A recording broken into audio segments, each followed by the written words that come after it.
The Connector Next Door is your invitation to meet the natural connectors all around us. They represent the everyday event planners who are energizing their communities every single day. Their stories are familiar, fun, and full of charm. Your host, Lisa Garrow, is a lifelong event planner and has been a connection strategy coach for over a decade. She knows events can become energized connecting points where communities can gather and grow. Let's listen in as she strikes up a conversation with today's Connector Next Door. Segun Olude, graphic design professional, design educator, Storycrafter, author, and my good friend. Segun is a certified professional graphic designer who has developed brands and identities for professionals, businesses, and institutions all over the world. He has taught graphic design, design history, design theory, and criticism, and other professional courses at the University of Manitoba, Fort Garry campus. He regularly speaks to virtual audiences at design conferences and seminars in Nigeria and all around the world. Segun and his wife Titi visit Nigeria annually to train and equip leaders for community development and transformation, primarily in rural areas. In 2008, I met Segun as someone who could help me design the logo, look, and overall brand for my new company. I had chosen the name Candy Consulting a year or two before meeting Segun, but had buried the name deep in my sketchbooks as I felt no one in the events industry would take me seriously. I've told this story so many times about how I came into Segun's office armored with a completely different direction for my brand. It was his kind personality, ability to listen, and expert design skills that gave me the grounding I needed in more ways than one. Well, welcome back, everyone, to the Connector Next Door and to a really special conversation that I have been wanting to have. We're in season 2, and I can't believe I haven't had you on yet, but you are a longtime dear friend, not in the same city anymore, so we don't see each other very much anymore. But you were very instrumental when I was starting. I think we were just introduced right when I was going to start Candy Event Consulting. It was Candy Consulting back then. And actually, we'll talk about that story in a little bit. But the time you took with me to make sure that what I was having as a brand was really true to me. And you as a designer, the work that you do, world-class designer, but you've just got this incredible way of connecting. So glad you're here to have this conversation with me. Thank you so much for jumping on Zoom and letting me record it this time. Thank you so much. This is a pleasure. And I hope it's beneficial for everyone who listens to it ultimately. I know it will be. Having fun and just talking, and then it's a benefit to people. That's great. You and I know each other quite well, and I do want to get into who you are and your story and the work that you do. But before we get there, I would love to hear from you. What does connection mean to you? Connection is relationship building. I would say a little bit about myself, growing up as an introvert. To say introvert is kind of like a kind word. Mm-hmm. I was an extremely shy person, never wanting to be heard in public or be seen. I would always want to, look for a corner and just sit there and do my thinking. That was not relationship building. There was nothing like me wanting to connect with anyone.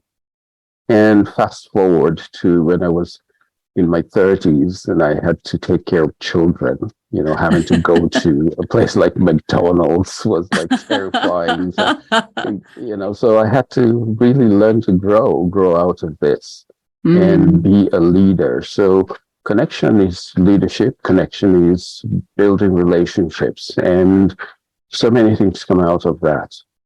Whether I'm in my element as a teacher or as a designer and just the fellow who was invited to an event, so. I see you as a natural connector, and it's interesting because, how long has it been? Like 15 years or something since we've known each other. Yes. Long time. And I was new back. I grew up in Winnipeg, or part of my teenage years we all lived in Winnipeg. Moved away to Alberta for 15 years and came back. And that's when I met you. Was really this reemergence of what was important to me, how I wanted to live my life, and starting a business was really important to me back then.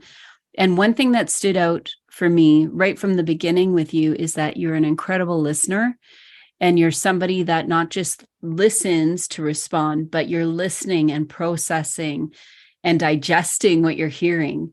How does that show up for you when you're connecting with others? I think, the shyness had its benefit because Right. it made me a natural listener. And because I always was by myself, thinking things through, that was very helpful. I think in life and in business and in all forms of connections, being able to listen to what someone is saying and hearing it through my ears, taking it to my heart and head, and trying to understand it. Now people say, oh, empathy, it's a word that's banded around a bit. But I think, without listening to hear someone's heart or the idea that they're talking about, it makes the process of having a relationship difficult. So it's been very helpful to be able to sit and process and listen. And I hope I didn't weird you out when we met, because I tend to close my eyes almost in a meditative space, because I want to hear everything, the tone that they're using to express the words. All of those have a lot of impact on the conversation without, putting my own thoughts into it. Right. It's interesting because you and I shared an office space for a little while, and you design in the dark. And that was very different for me to be, and I had to light up my little area, but it was meditative. I think you were in the zone, and the work that you do, clearly what you produce is something that is very meaningful, and it's got the nuance and just an incredible space that carries the message or carries the images.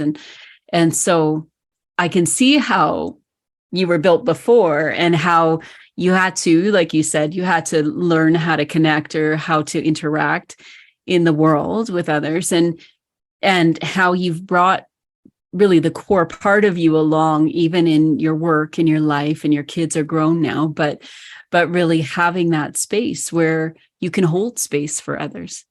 No, thank you. I really love hearing that described from someone else's point of view. And it is true. I tended to work a lot in the dark, or how you say it, very dimly lit spaces, because in those days, the technology was not where it is today, where you have these bright LCD screens. We still had a lot to deal with reflection and so on. So you had to work in a slightly dark area. And that was very good for the work. But outside of the working on the computer, then there's the relationship building, meeting clients, describing what you're doing, letting them know what stage you're at, getting their input. And that part you can't do in the dark. That's true. Exactly.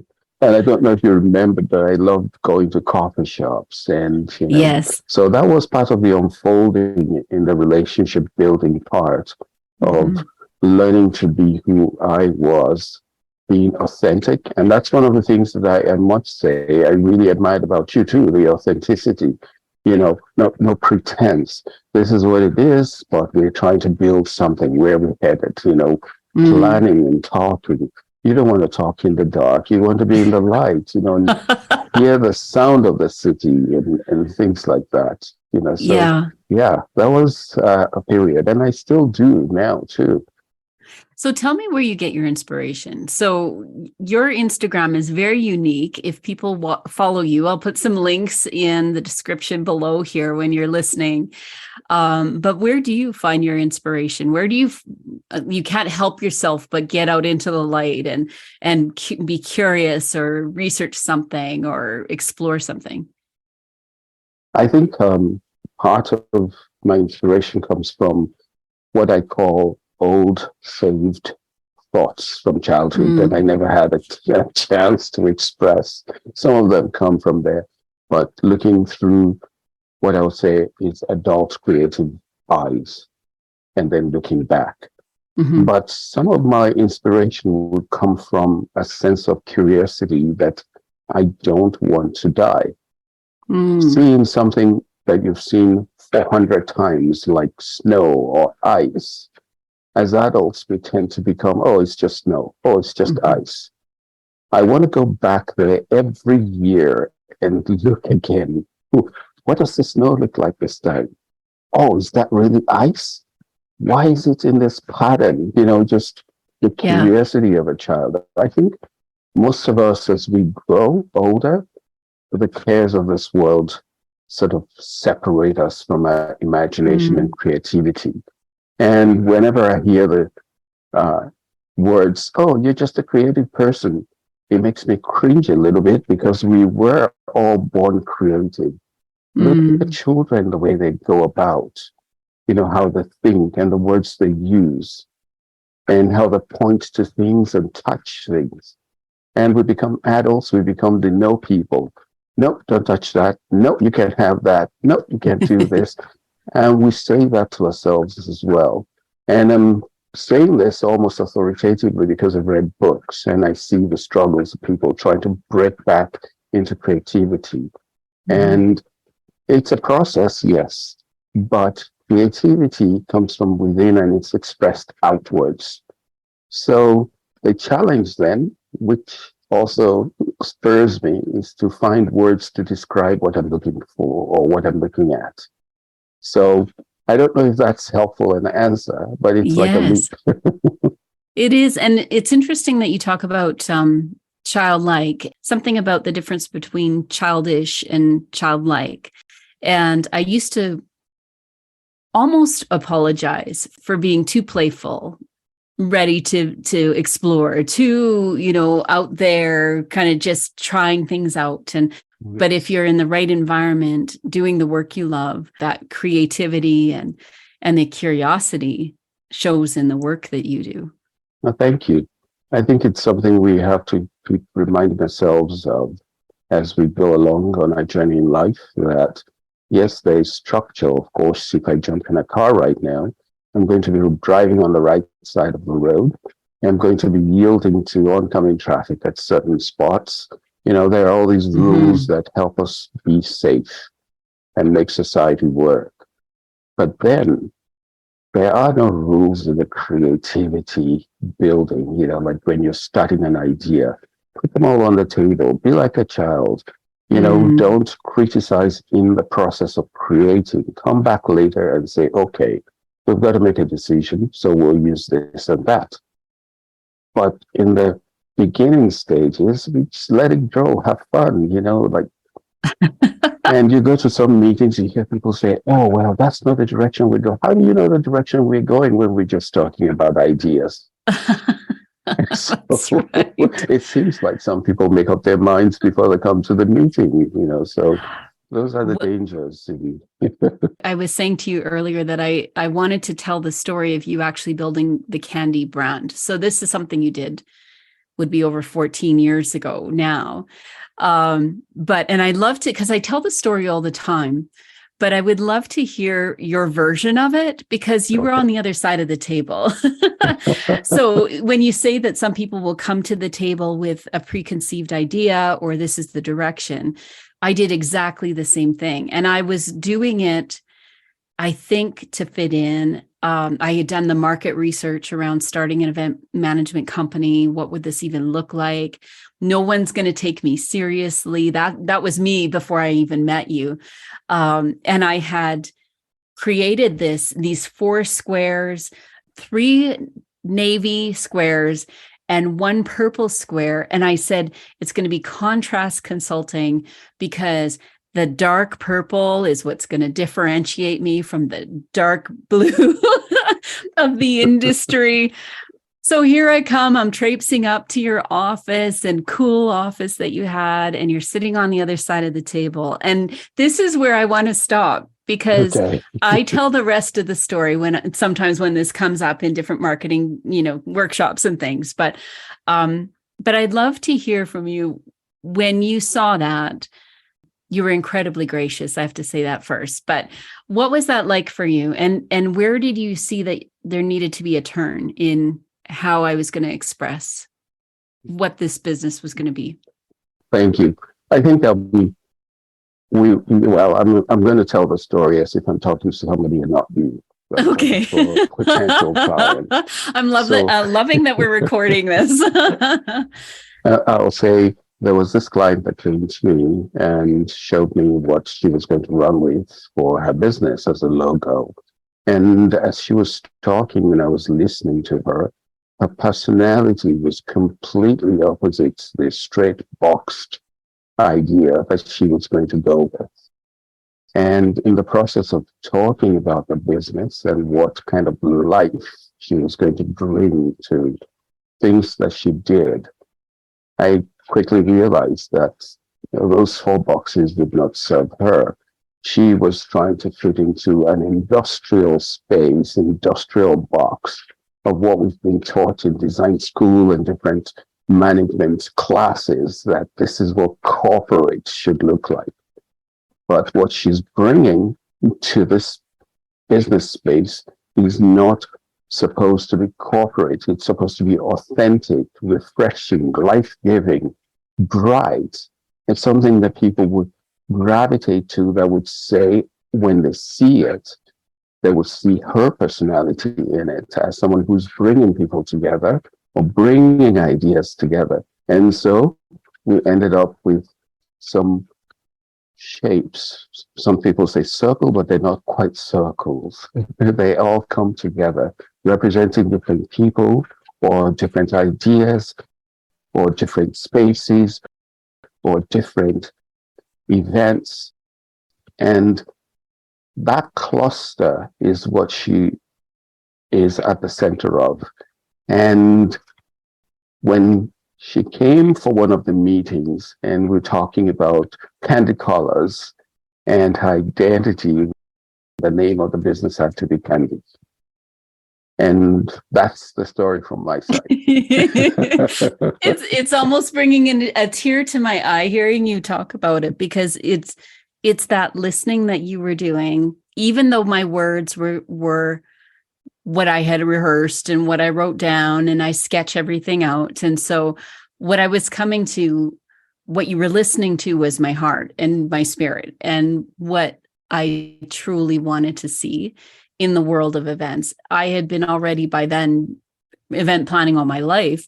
That was probably that would have been like 40 something. No, not even 40 years old yet.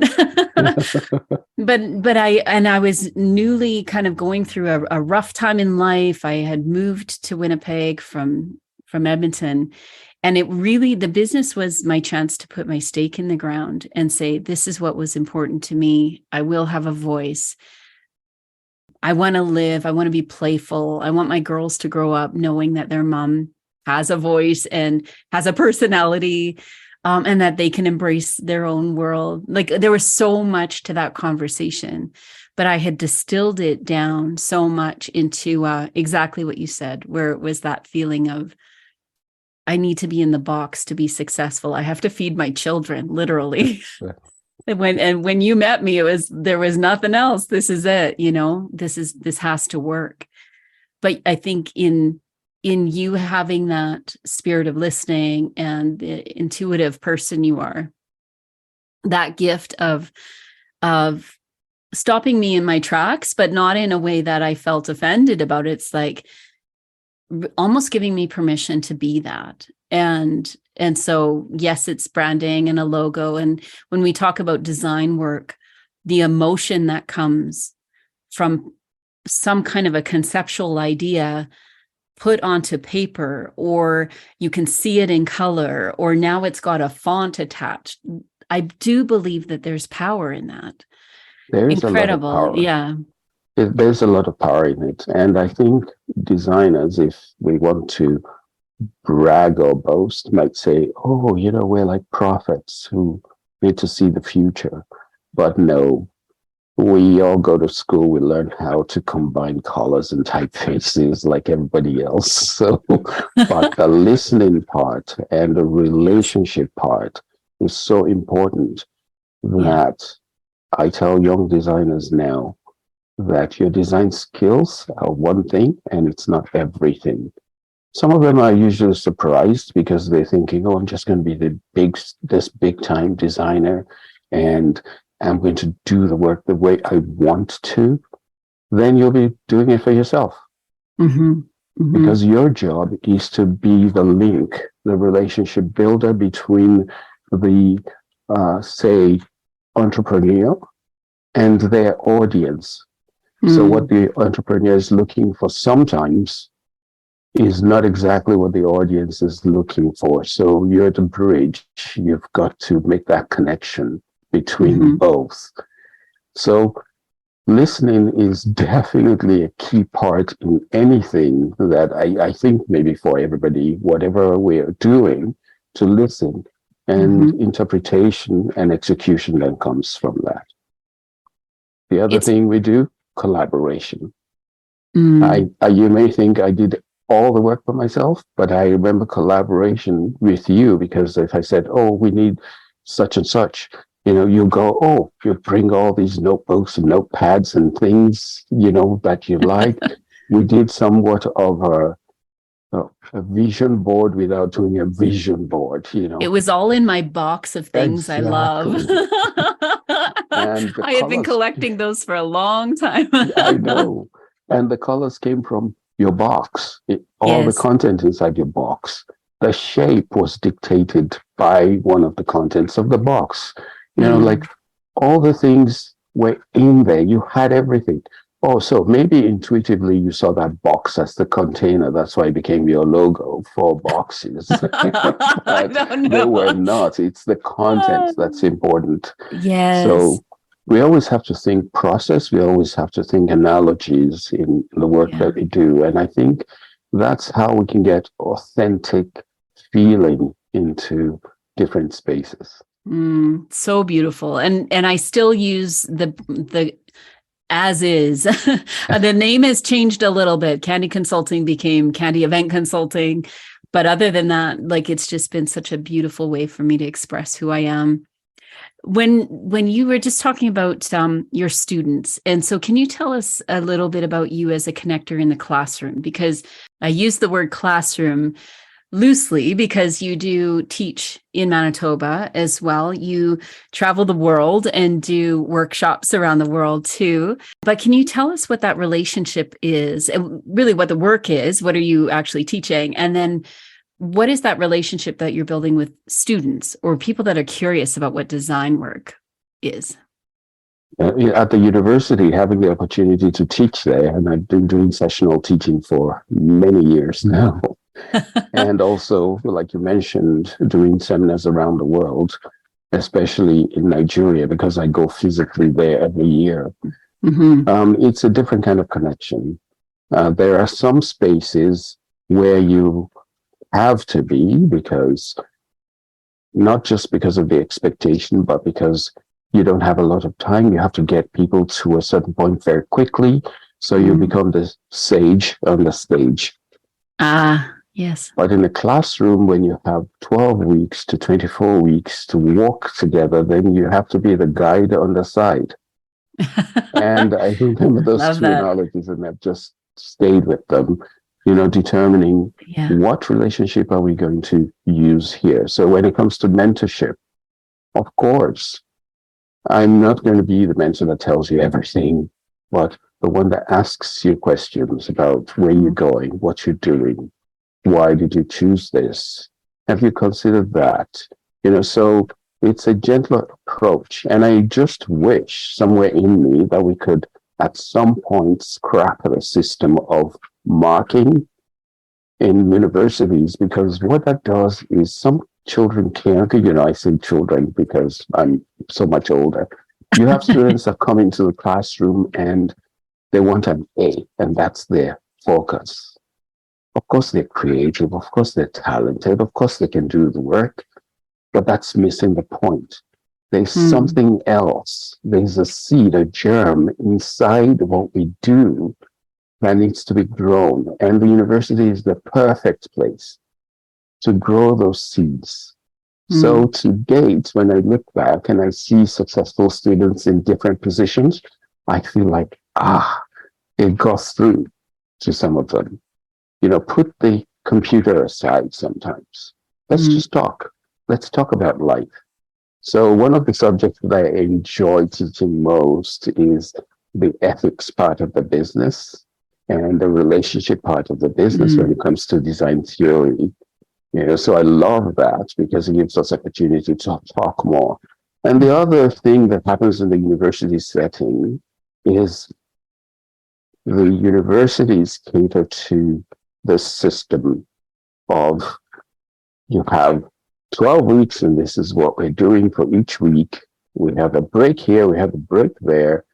And at the end of this, we get our grades and we're gone. So what happens sometimes is that there will be a major world event and we'll all completely ignore that event as if it's not happening because we have a program to follow. I just want to toss that program and say, hey guys, something happened in Syria and Turkey. How would we address this?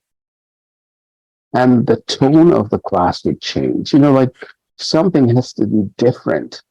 It's not that we're not going to learn all the rudimentary things, but when you get to upper classes, it should be less about those rudiments and more about what we're trying to get, the feeling that's supposed to go through people over there that are looking at the work that we do. So it becomes quite an interesting challenge to walk around it.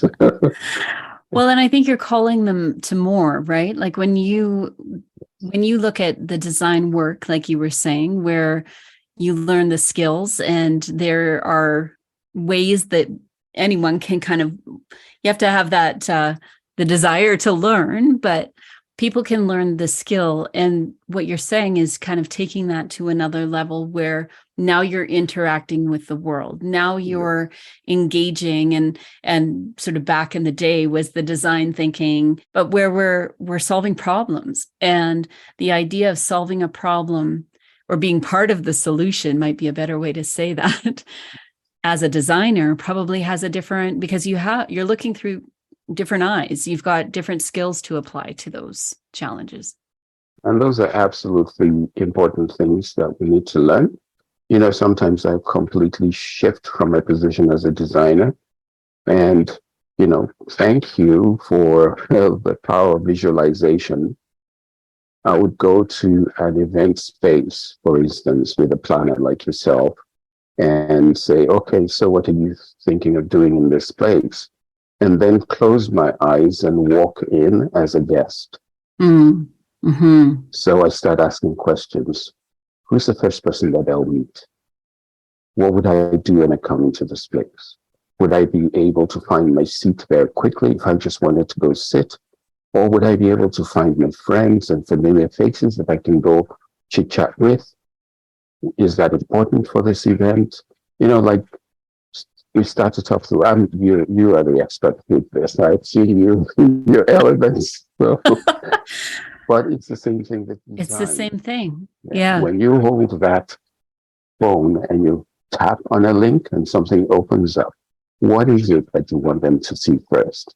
Never mind that some businesses would want to put a little window in front of you and say, sign up for this because they've just got your attention. That is just so wrong. You've not given me an opportunity to know who you are for me to say, okay, here's my business card.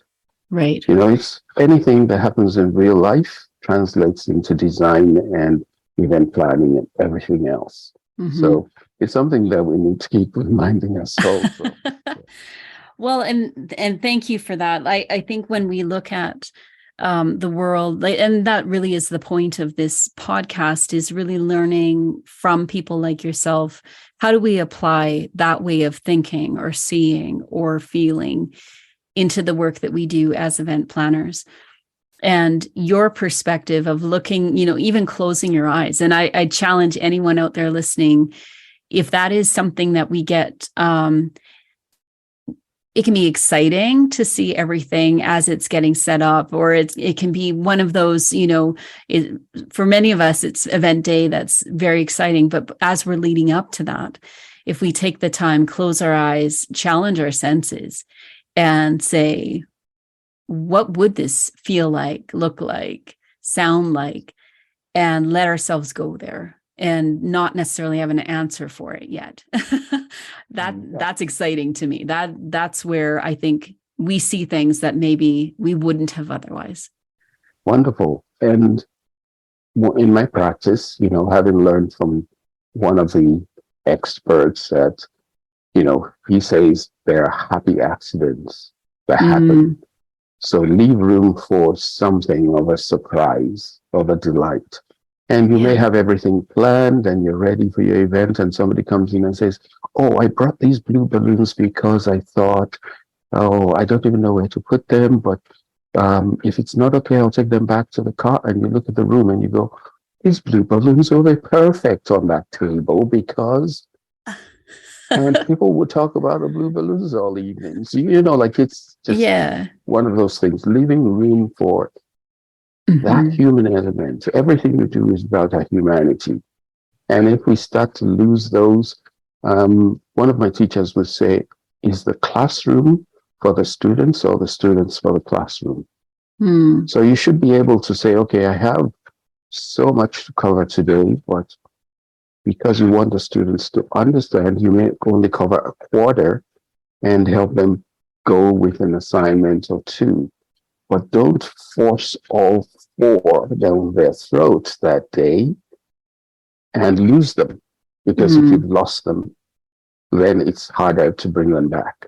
Right. So there are so many lessons in life that we have to apply to these different situations. So years ago, you wrote a book, you produced a book. Yes. And it was really you allowing yourself to go back.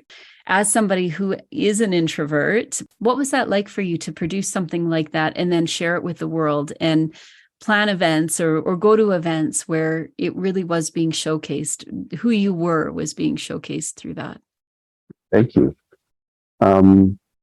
To go back to the very beginning of the book, it was during a master's program and I was supposed to do an assignment on storytelling, narrative.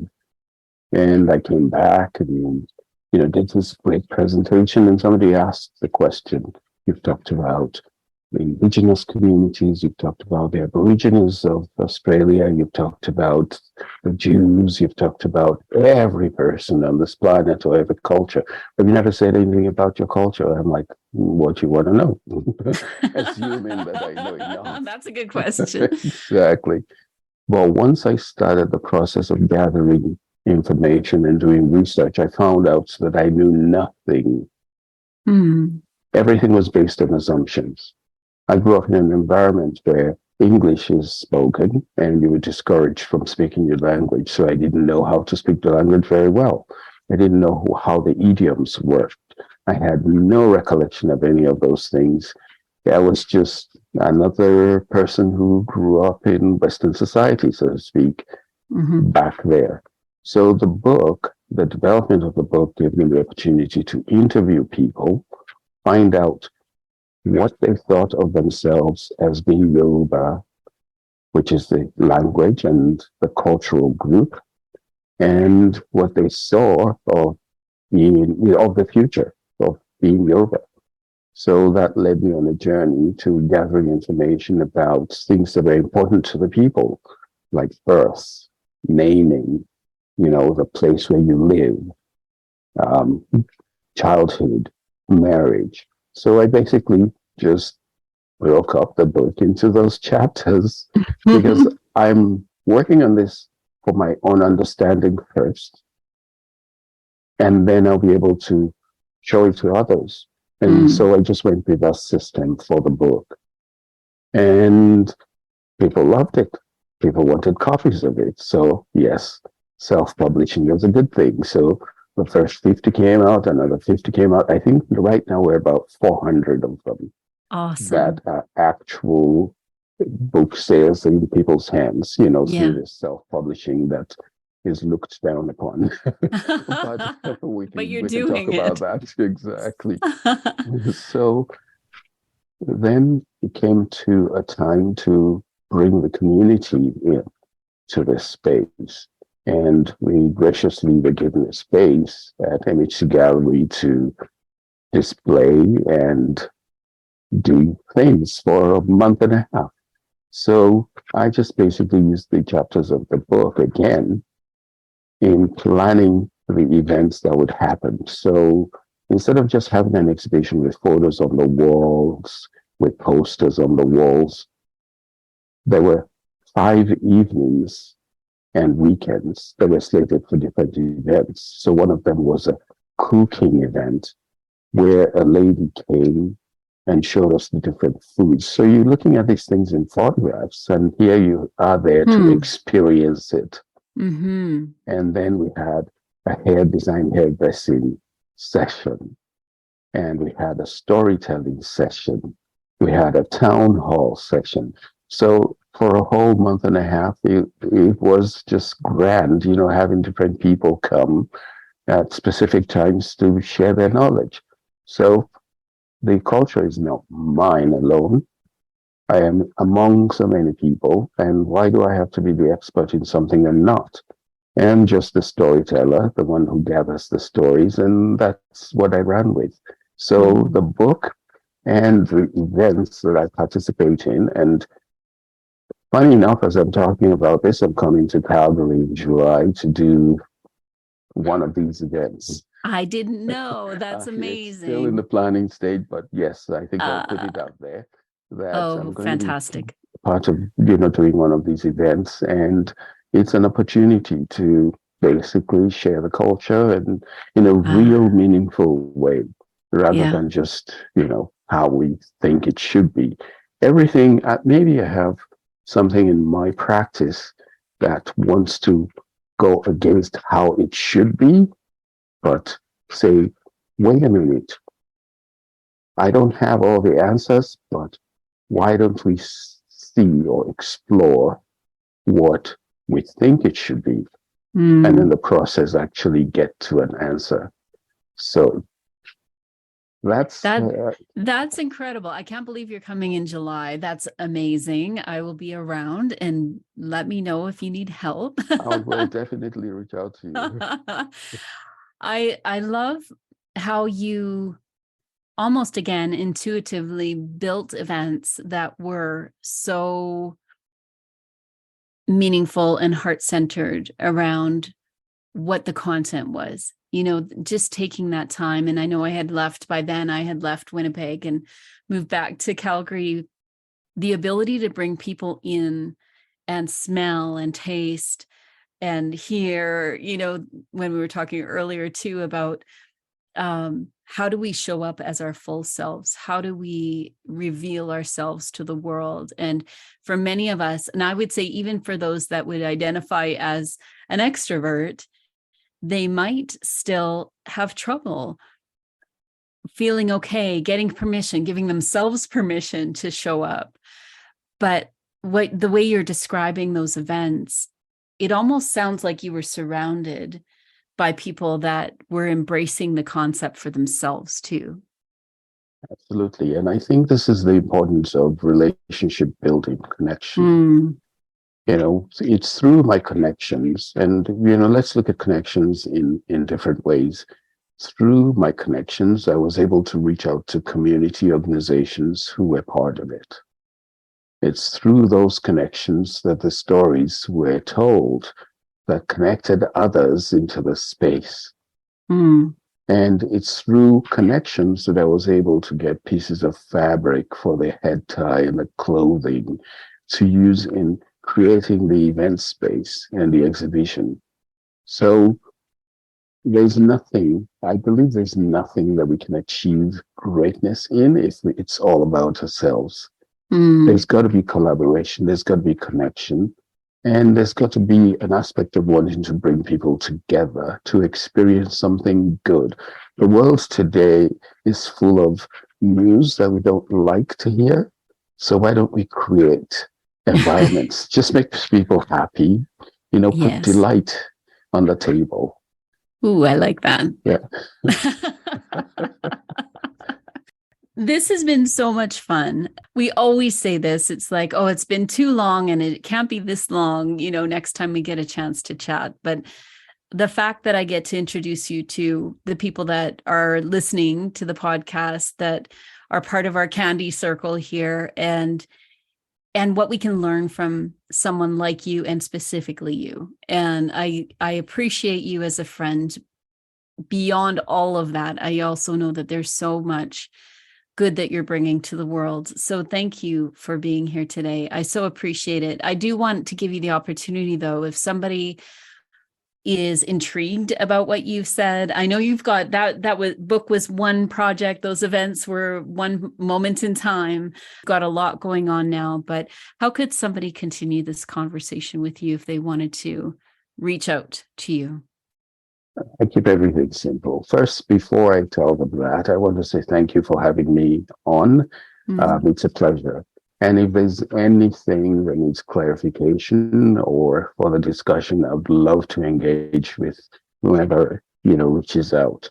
And I use my name and last name for almost everything that I do. So it's Segun Olude, one word, .com. That's my website. And you probably reach me faster through Instagram, which is just Segun Olude again. So I've claimed the space on that name so far. There is only one. There is only one, even though I now have nephews that have the same name. But there's still only one. There's respect. The incredible thing in all of this, when we talk about connection, is that there's ripples that happen that we may never see. And when you kind of put your book in the world, that probably still has ripple effects. When you had those events, people leave and there's something going on. There's something else bigger than ourselves that becomes really why we do the work that we do. And if I have to say this, sometimes we have to get out of our own way or get over ourselves. And I say this with all humility, because now when I get letters or emails from people saying, oh, thank you so much for putting this book out. Now I understand my husband, like in an interracial marriage. And somebody else is sending me a whole prayer of blessings for putting the book out, that they've forgotten who they were. So you then realize, okay, I'm just a conduit. Again, I'm just that conduit. Yeah. And may we all be conduits for greatness and love and good things. I can't think of a better way to end this conversation.